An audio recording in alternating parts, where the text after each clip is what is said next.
a radar blip, a thermal streak, and a satellite frame. 3 different instruments all pointing to the same impossible motion. Not a viral clip, not an eyewitness claim, but raw signals aligning across platforms. By 2026, those fingerprints are no longer only the stuff of late-night forums.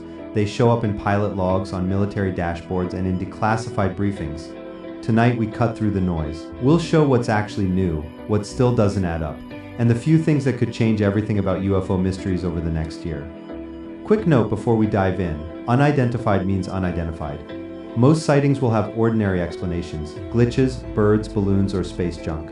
That's normal. The handful that survive rigorous, multidisciplinary scrutiny teach us about both the objects and the limits of our sensors. If you want answers, the first rule is simple: follow the raw data. Number 1, multi-sensor confirmation. The single most persuasive incidents are the ones where independent systems, radar, electro-optical, and infrared cameras and satellites all record the same object at the same moment. Why does that matter? Because it moves the story off eyewitness testimony and edited clips and onto measurable signals. When raw radar returns, full-rate infrared files and uncompressed satellite frames are released with accurate timestamps and metadata. Independent analysts can reproduce tracks, rule out artifacts, and test alternative explanations. Think about it like this: one sensor can be fooled.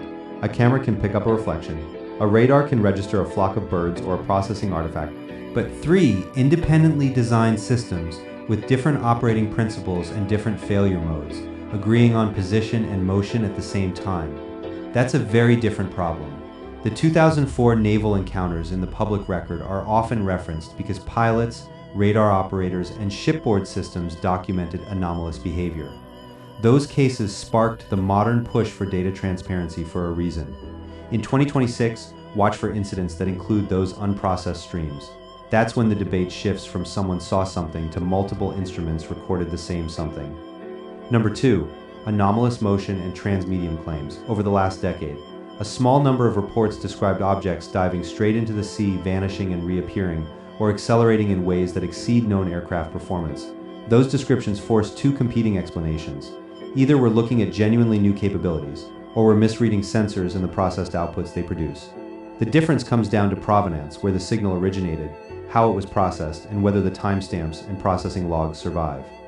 Real science is messy but repeatable. If radar waveforms with full timestamps and signal processing logs match optical tracks, then you have a problem that demands new hypotheses.